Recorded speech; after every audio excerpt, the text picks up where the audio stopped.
오늘도 새벽 예배를 드리게 하신 하나님께 감사와 찬송과 영광을 올려드립니다.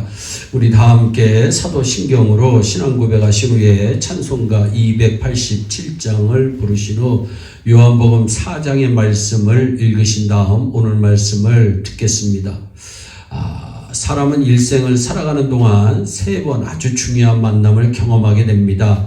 하나는 부모와 형제와의 만남입니다. 이 만남은 내 의소와는 상관이 없는 만남입니다. 그래서 이 만남은 운명적인 만남이요, 하늘이 맺어준 만남입니다. 두 번째는 배우자와의 만남입니다. 이 만남은 내가 선택해서 내가 고르고 해서 만나는 만남입니다. 부모와 형제와의 만남도 일생 동안 함께하는 만남이지만 배우자와의 만남도 일평생을 함께하는 참 소중한 만남입니다. 그리고 세 번째는 종교적인 만남입니다. 즉 예수님과의 만남을 말씀합니다. 여러 만남 중에서 이 예수님과의 만남이 가장 중요한 만남입니다. 제 인생 중에서 최고의 만남은 이 예수님을 만남입니다. 제게 예수님과의 만남이 없었더라면 나는 지금쯤 어떤 사람으로 살아갈지가 참 궁금합니다. 이것은 여러분도 마찬가지일 것입니다. 예수님께서 사마리아 땅에 있는 수가라는 지역에 가셨음을 1절로부터 19절을 통해서 알 수가 있습니다. 그곳에 운물이 하나 있었습니다. 시간은 제 6시쯤 되었다고 말씀합니다. 우리 시간으로 정오 12시경입니다. 예수님께서 그곳에서 쉬고 있었습니다. 그때 사마리아 여인 하나가 물을 길러 나왔습니다. 이 여인은 창기였습니다. 그 여인에게 예수님께서 물을 좀 달라고 말씀하십니다.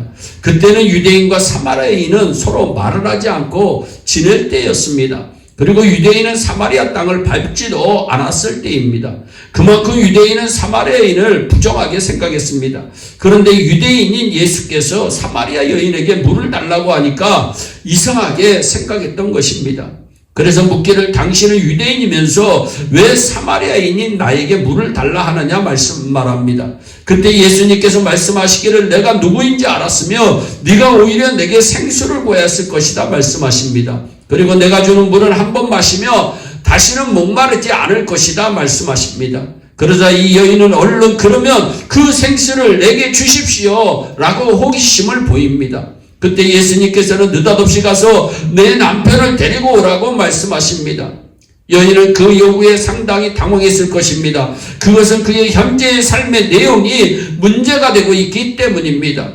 그래서 말하기를 나에게는 남편이 없습니다 하고 대답합니다. 그 대답에 예수님은 말씀하시기를 네 말이 옳도다. 네게는 남편이 5이 있었으나 지금 남편도 내 남편이 아니니라. 이 말씀이 그 여인의 전곡을 찔렀습니다. 그래서 이 여인은 예수 앞에 모든 가면을 벗어버립니다. 그리고 고백합니다. 주여, 내가 보니 당신은 선지자로서이다. 이 이야기 가운데서 우리는 두 사람의 만남이 참 소중한 만남이라는 것을 깨닫게 됩니다.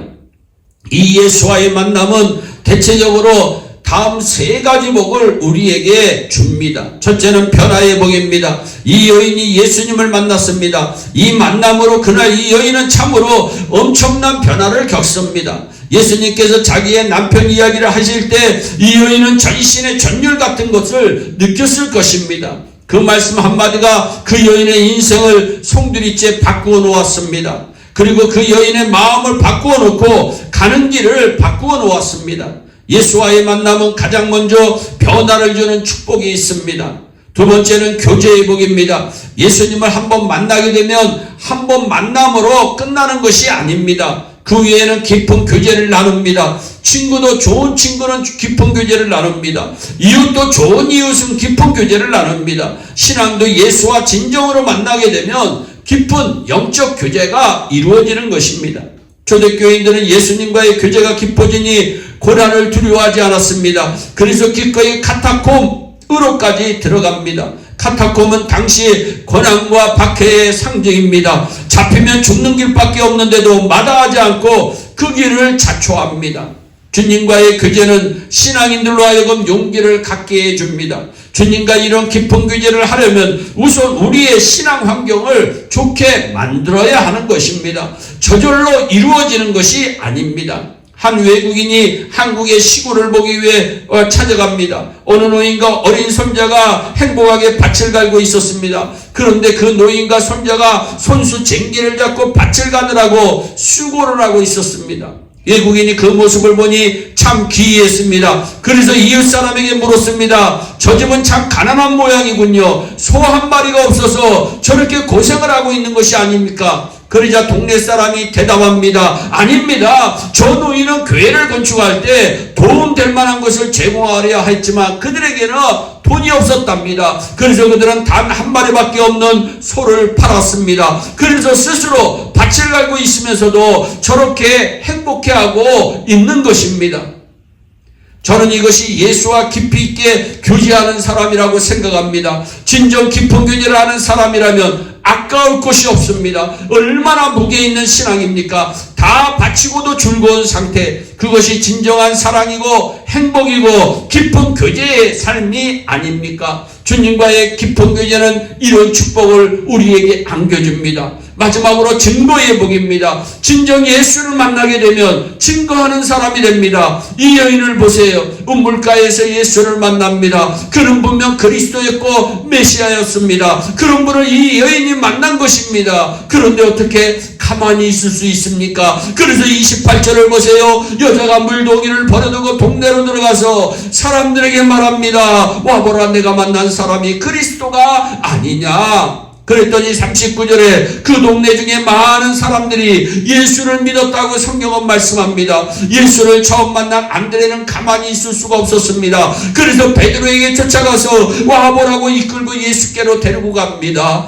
빌립이 예수를 처음 만났을 때 가만히 있을 수가 없었습니다. 그래서 나다니엘을 찾아가서 그를 이끌고 예수께로 데리고 갑니다. 이렇게 예수를 만난 사람은 와보라, 내가 그리스도를 만났다 하고 전하게 되는 것입니다. 이것이 간증의 삶이고 증거의 생활인 것입니다. 사람이 진정으로 예수를 만나면 변화가 주어집니다. 깊은 교제도 주어집니다. 증거의 삶도 주어집니다. 이것이 예수 만난 사람에게 주어지는 은혜요 축복입니다. 예수님을 만나서 예수님과 깊은 교제를 나누며 예수님의 증거하는 삶이 우리 모두가 되기를 주 예수 그리스도의 이름으로 축원합니다. 기도하겠습니다.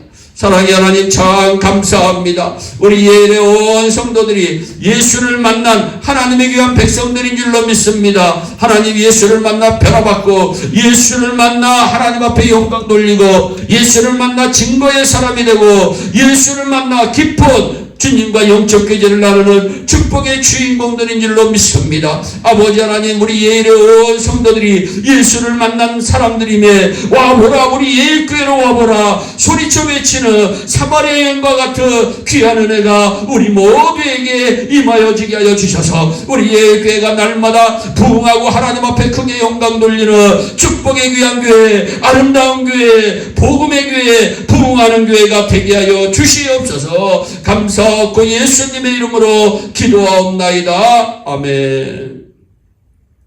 우리 다 함께 주기도문으로 예배를 마치시고 각자 개인 기도하신 후에 오늘도 주 안에서 승리하는 복된 하루 되시기를 바랍니다. 감사합니다.